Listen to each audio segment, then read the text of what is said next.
కూటమి ప్రభుత్వం అధికారంలోకి వచ్చి 2 ఏళ్లు పూర్తి అయిన సందర్భంగా ఇంటింటికి తెలుగుదేశం పార్టీ కార్యక్రమాన్ని ఎమ్మెల్యే నంద్యాల వరదరాజుల రెడ్డి ప్రారంభించారు. ప్రొద్దుటూరు మండలం గోపవరం పంచాయతీలో ఎమ్మెల్యే ఆధ్వర్యంలో తెలుగుదేశం పార్టీ నాయకులు ఇంటింటికి వెళ్ళి కూటమి ప్రభుత్వం చేకూర్చిన లబ్ధి వివరాలను అడిగి తెలుసుకున్నారు. ఉచిత గ్యాస్ సిలిండర్లు, తల్లికి వందనం, ఆర్టీసీ బస్సుల్లో మహిళలకు ఉచిత ప్రయాణం, ప్రజల అభిప్రాయాలను అడిగి తెలుసుకున్నారు. సమస్యలు ఏదైనా ఉంటే వాటిని నమోదు చేసుకొని సంబంధిత అధికారులకు ఫోన్ చేసి వెంటనే పరిష్కారం చేయాలని ఆదేశించారు.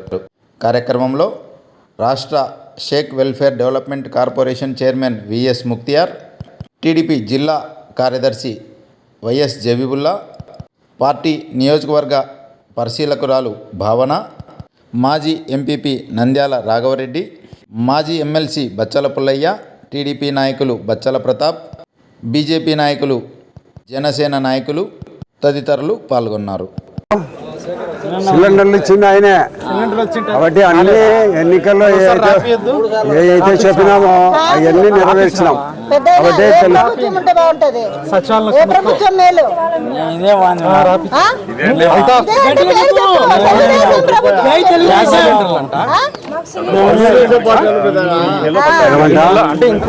ఏమి ప్రభుత్వ సౌకర్యాలు వస్తాయి. పెన్షన్ వచ్చే వాళ్ళు ఉన్నారా మీ ఇంట్లో? ఏమకు వస్తుంది పెన్షన్? ఎంత ఇస్తున్నారు ఇప్పుడు? గతంలో ఇచ్చిన దానికంటే 1000 రూపాయలు పెంచి ఇస్తున్నారు. సిలిండర్లు వస్తున్నాయా? మేము బస్సులో ప్రయాణం చేసిందా మీ అమ్మాయికైనా? ఫ్రీగానే కదా? ఎన్నిసార్లు పోయింది? మళ్ళా తెలుగుదేశం పార్టీని గుర్తుపెట్టుకో. ఎన్నికల్లో చెప్పిన వాగ్దానం. పిల్లలు ఉన్నారా నీకు? అమ్మ ఒడి ఎవరికి లేదు మీ ఇంట్లో. మళ్ళా ఒక 3 నెలలు వస్తాయి.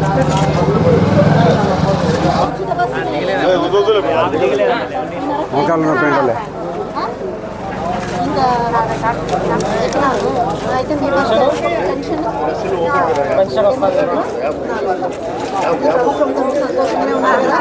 మళ్ళీ వచ్చేది రానున్న ప్రభుత్వం మనదే కదా, తెలుగుదేశం ప్రభుత్వమే కదా.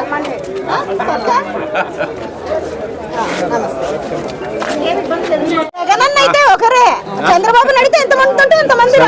ఇప్పుడు మీకు సచివాలయంలో కనుక్కో, పడలేదంటే ఖాళీ సాబ్ దగ్గర చూడు, ఇల్లు తెలుసు కదా ఆయనకు చెప్పు, పిలుచుకున్నా మాట్లాడితే. మీ పిల్లలు ఉన్నారా? తల్లి ఒడి పడిందా? వందనమా? బస్సులో ప్రయాణం చేసినావా? ఎవరి పోయినావు? దేవతలు చూసి వచ్చినారు. సంతోషం. మళ్ళా పోయిరా.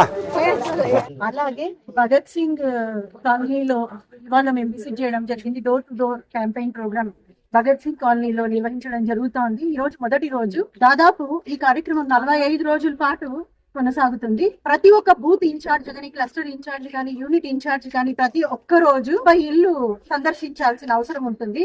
సందర్శించడం అంటే ఏదో కబడ్డీ ఆటలో చిన్నపిల్లలు పోయి అలా తాకేసి ఇలా వస్తారు, అలా కాదు. ఒక్కొక్క ఇంటి దగ్గర 3 నిమిషాలు కేటాయించి మన పథకాలన్నీ ఏవైతే ఉన్నాయో, అధికారంలో రాకముందు చంద్రబాబు నాయుడు సార్ కూటమి ప్రభుత్వం ఏవైతే మనకు అన్ని కూడా అనౌన్స్ చేశారో, హామీలు ఇచ్చారో అవన్నీ నెరవేరినాయా లేదా, ఎంతమందికి అందినాయి, ఎంతమందికి అందలేదు అనే విషయం కూడా ఈ డోర్ టు డోర్ క్యాంపెయిన్ కార్యక్రమం వల్ల మనకు తెలిసే అవకాశం ఉంటుంది. కనుక రానున్న స్థానిక ఎన్నికల్లో కూడా ఉపకరంగా ఉంటుంది. ప్రతి ఒక్కరు కూడా, పార్టీకి అయితేనేంటి, కార్యకర్తలకైతేనేంటి, దాదాపు 45 రోజుల నుంచి ఇంకా 50 రోజుల్లో రానున్న స్థానిక మున్సిపల్ ఎలక్షన్స్ కానివ్వండి, పంచాయతీ ఎలక్షన్స్ అన్ని రానున్నాయి. కాబట్టి ప్రతి ఒక్కరు ప్రజల కష్టాలన్నీ కూడా తెలుస్తాయి ఇలా డోర్ టు డోర్ క్యాంపెయిన్ చేయడం వల్ల. పెద్ద ఆయనతో పాటు నంద్యాల వరదరాజుల రెడ్డి గారితో పాటు మేము ఈ గడప దాదాపు ఇప్పుడు ఒక 15 ఇల్లు తిరిగాము.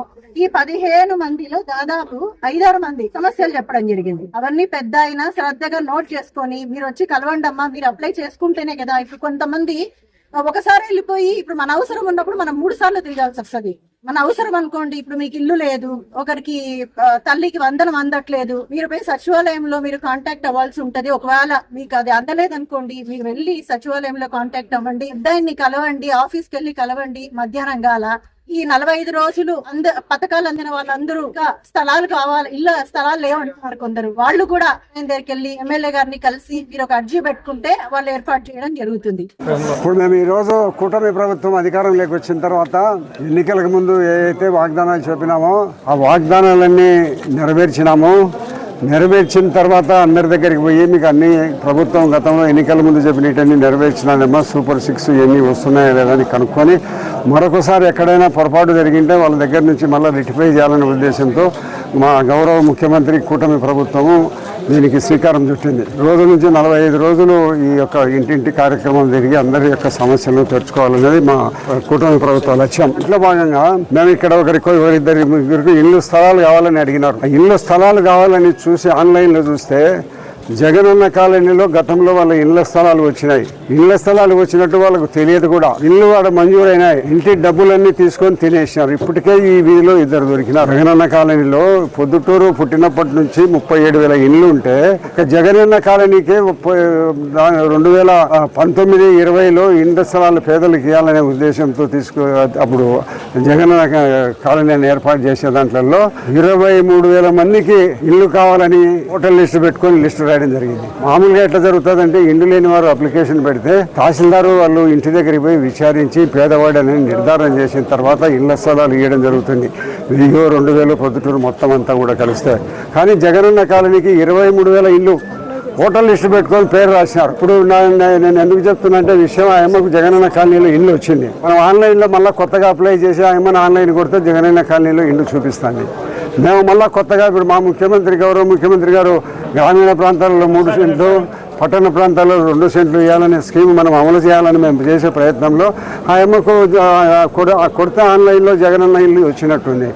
ఇల్లు లేదా కట్టాలా, వీళ్ళకేమో ఇల్లు తెలియదు, వచ్చింది కూడా తెలియదు. ఇట్లా పరిస్థితుల్లో 100 కోట్ల రూపాయలు జగన్మోహన్ రెడ్డి ప్రభుత్వంలో ఇక్కడ పొద్దుటూరు ఎమ్మెల్యే గారు అందరూ భూమి 1 ఎకరా భూమి కొంటే 15 లక్షలు కొన్న రైతుకి ఇస్తే 25 లక్షలు ప్రభుత్వానికి చెప్పి 10 లక్షలు ప్రతి ఎకరా మీద కూడా తినేసినాడు.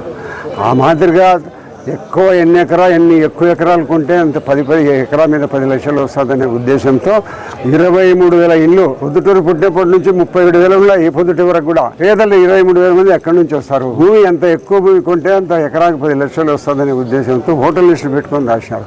ఇప్పుడు ఆ అమ్మకు జగనన్న కాలంలో ఇల్లు వస్తుంది, అక్కడ ఇల్లు కట్టలే, ఆ అమ్మ ఇంటి పేరుతో డబ్బులు తినేసినారు. ఏంటి ఆ అమ్మ పరిస్థితి?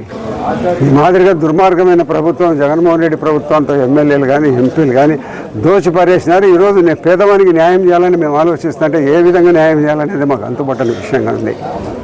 కాబట్టి గౌరవ ముఖ్యమంత్రి గారితో మాట్లాడి ఇల్లు పేర్లతో వచ్చిన ఇల్లు తయారు కాకుండా ఉండే వాళ్ళను డిలీట్ చేసి మళ్ళీ కొత్తగా ఇల్లు ఇచ్చే ప్రయత్నం చేద్దామని మా ముఖ్యమంత్రి గారికి తెలియజేయాలని అనుకుంటున్నాం. ఎందుకంటే ఈ సందర్భంగా మేము ఇంటింటి ప్రచారంలో భాగంగా మాకు ఈ విషయాలన్నీ తెలుస్తున్నాయి. కాబట్టి గౌరవ ముఖ్యమంత్రి దృష్టికి తీసుకుని పోయి గతంలో ఇచ్చిన ఆన్లైన్లో చూపించిన వారికి కూడా ఇల్లు ఆడ రాలేదు కాబట్టి, కట్టలేదు కాబట్టి వాళ్ళని డిలీట్ చేసి మళ్ళీ కొత్తగా ఇప్పించే ప్రయత్నం చేస్తాం.